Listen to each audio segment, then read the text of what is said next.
Today's video is sponsored by Surfshark VPN. To protect your online identity, Surfshark is the ideal VPN. It's easy to install and run on unlimited devices, even on a single subscription. When using free public Wi-Fi, you've probably wondered if that's safe to use. With Surfshark, you don't have to worry about that ever again. They will encrypt your data, making it useless for people who steal it. Surfshark can also be used on your favorite streaming services, easily changing you from one connection to the other by going to another country entirely and accessing that complete library. And finally, it will also help keep your online privacy private. Surfshark provides IP and DNS leak protection so that nobody can find where you're connecting from. If you're interested in getting Surfshark for yourself, be sure to use my promo code SCALEMODELING. You get 84% off and 4 months for free.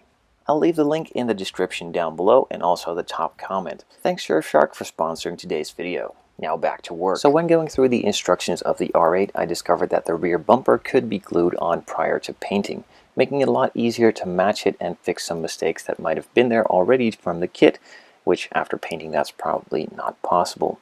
I also decided to put the engine cover, deck lid, bonnet, I'm not sure what it's called when it's on the rear, but I'm just going to call it a bonnet, on as well and glue that permanently in place. As there is a nice big glass cover on top, you can still see the engine, and this way the panel gaps and lines are a lot nicer. So as you could just see, the rear bumper stuck out a little bit on each side, so I decided to fix that by sanding it smooth with that top section of that rear panel, just removing a little bit of material and making it nice and flush and cleaning it up that way. The mold lines were also marked off with some black permanent marker to show me where they are and use it as a guide coat, and then sand it off with some sanding sticks. All of the panel lines themselves were already pretty nice, but a little bit of extra depth doesn't hurt, so I decided to scribe them out a little bit as well.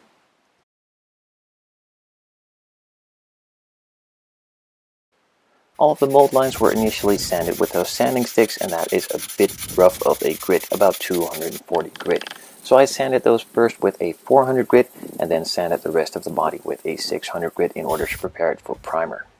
So I'm using the new paint line from Street Blisters. You might know them from a couple wheel sets and other accessories for mainly Hondas in 1/24 scale, and in this case they decided to add a paint line to their lineup as well.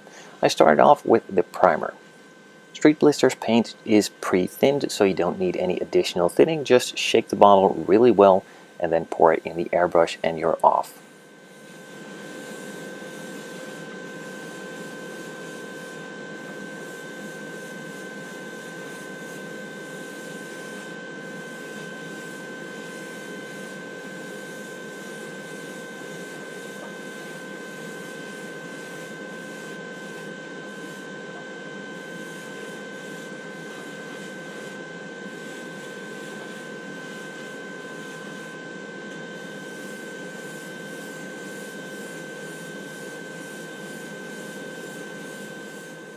The first coat is now applied and I got kind of used to working with this primer.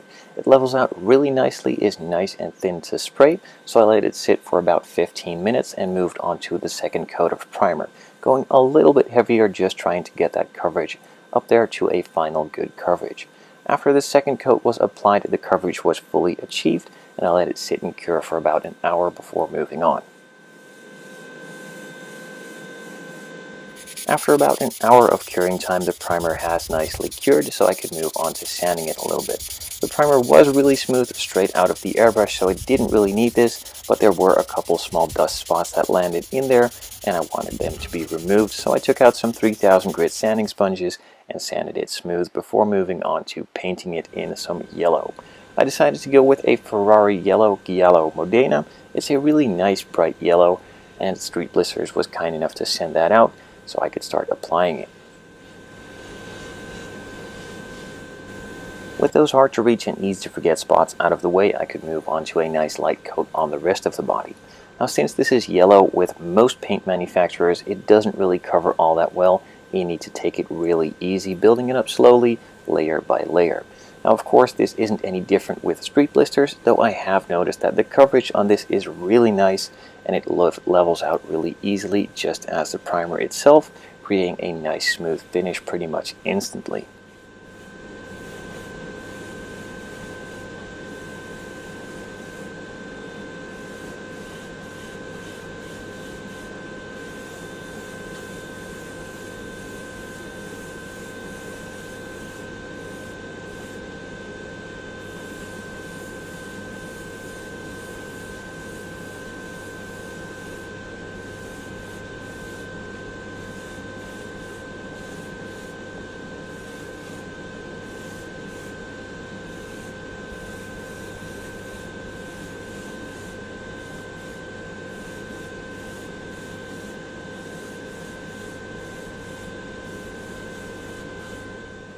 Since I will be applying 4 coats in total with this yellow just to be sure that I achieve the full coverage that I desire, I let it sit and cure for 15 minutes in between coats just to give it enough time to cure and move on to that second coat.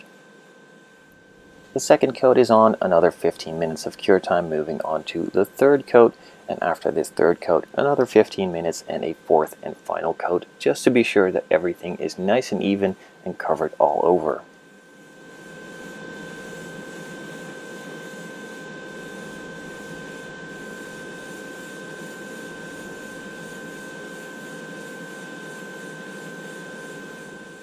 So the third coat was applied, 15 minutes went by for curing, then moved on to the fourth and final coat.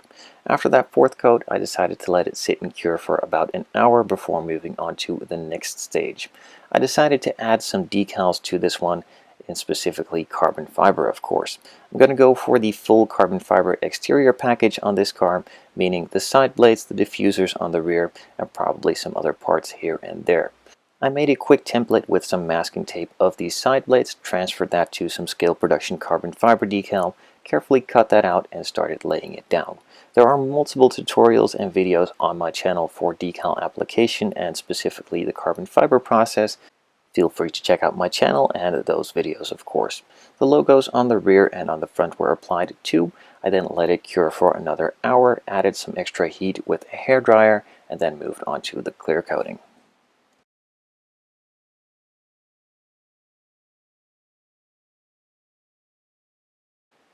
The clear coat was supplied kindly by Street Blisters as well. It's their 2K clear.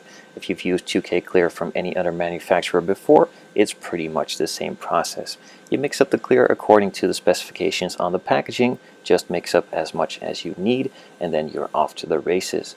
You're going to apply some light coats first on the decals in this case, just to let them get used to the clear coat and not do some weird things. And while you're at it, also go over those hard to reach, easy to forget spots. And then you could move on to a nice thick coat on the rest of the body as well to get it nice and glossy.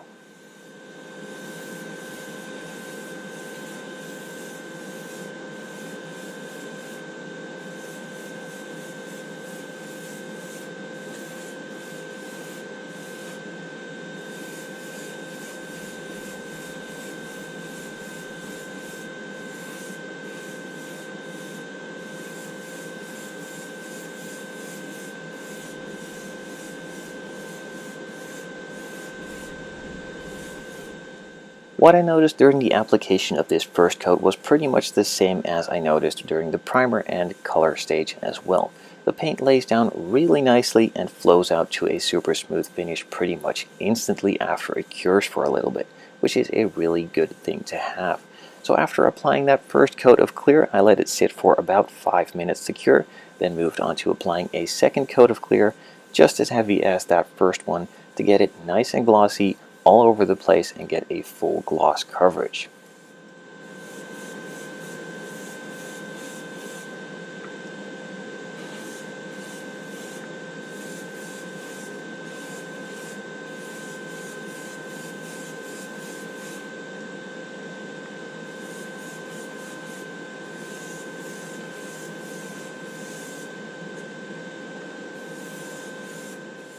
After applying that second and final coat of clear, the clear coat is nice and glossy, even all over, and I'm really happy with the way that it came out. The paint works really well, really easy, and has a great finish, and also feels like it's high quality paint. I absolutely would recommend you guys to give this paint a try. There will be a link in the description to the Street Blisters website, and I will be using it again in the future for sure. I will now let it sit for 2 to 3 days before touching it again, and see you guys in the next build video.